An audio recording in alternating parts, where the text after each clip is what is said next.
I'm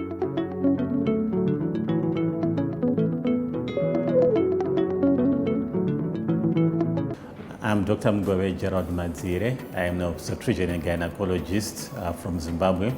I work for the University of Zimbabwe College of Health Sciences, based in the country's biggest hospital, IRSI Central Hospital. I've been a gynecologist for 15 years. I developed a special interest in fertility medicine in the past 5 years, and the Ministry of Health then identified me for the Make More Than a Mother Foundation training. The major challenges is really the poor resources. We don't have enough resources, firstly to diagnose the cause of infertility amongst our population, and then secondly to provide treatment. So we've got economic challenges, and our patients cannot even afford advanced fertility care in the private setup, and let alone in the government setup. The Ministry of Health should firstly send more people for training. We need to develop a critical mass of infertility specialists so that at least a good number of our people can have a diagnosis, those who are struggling to conceive, so we know what is their problem. After that, the ministry should be able to set up fertility centers which can provide interventions, and we will try and establish low-cost assisted reproduction technology.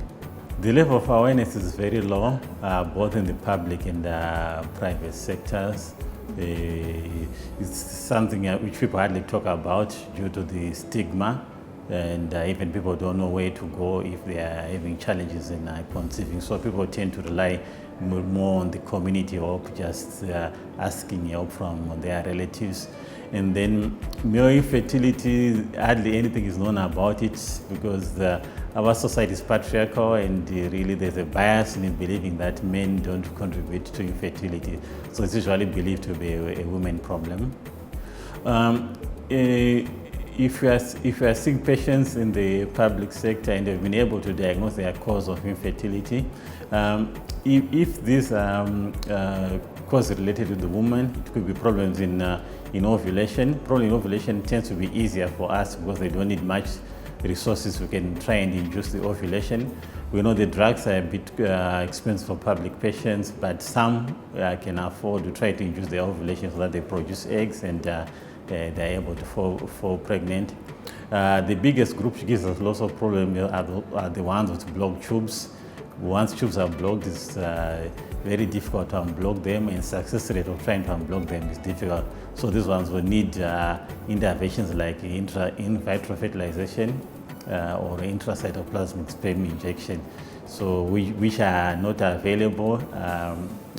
Even when they are available, the cost is really limiting for the patients, both in the public and private sector in our country.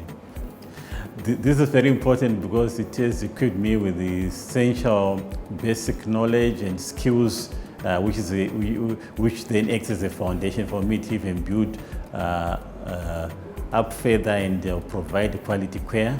Now I'm much more confident in diagnosing and prescribing treatment for couples with infertility, and even offering advanced reproductive technology. I have learned new skills, so once the technology becomes readily available, we should be able now even to offer all the way up to in vitro fertilization in our country. I have always had plans to set up a fertility clinic in our hospital under the university, since I'm a senior lecturer already. So this is now going to be much more possible because I have now much more knowledge, and I also have much more skill. So our government is supportive, so we are going to influence them in the effect of what we are doing plans so that they try and acquire the basic equipment. So we start offering assisted reproduction technology, and also invest in investigative procedures and the equipment. I also work with practitioners in the private sector to start a clinic running, so that we offer service again in the private sector. This was a very good training program. Firstly, it starts mainly with simulator training, which then it gives you experience, firstly in diagnosing when you are doing the vaginal ultrasound scans, and then you learn to do the ovum pickups, you learn to do hysteroscopies. They also make us rotate almost every 10 days in the theater, outpatient department, and in the ultrasound scan room. And they give us hands-on experience, so we are also scanning. So when we came with very little skill in doing the vaginal ultrasound scans, and we didn't know how to do the ovum pickups, and we had not done even the embryo transfers on a simulator. So we all got those skills. Then there are the lectures, which are very useful, which gives you the basic knowledge, and that coupled now with the reading, it has given me a very good foundation.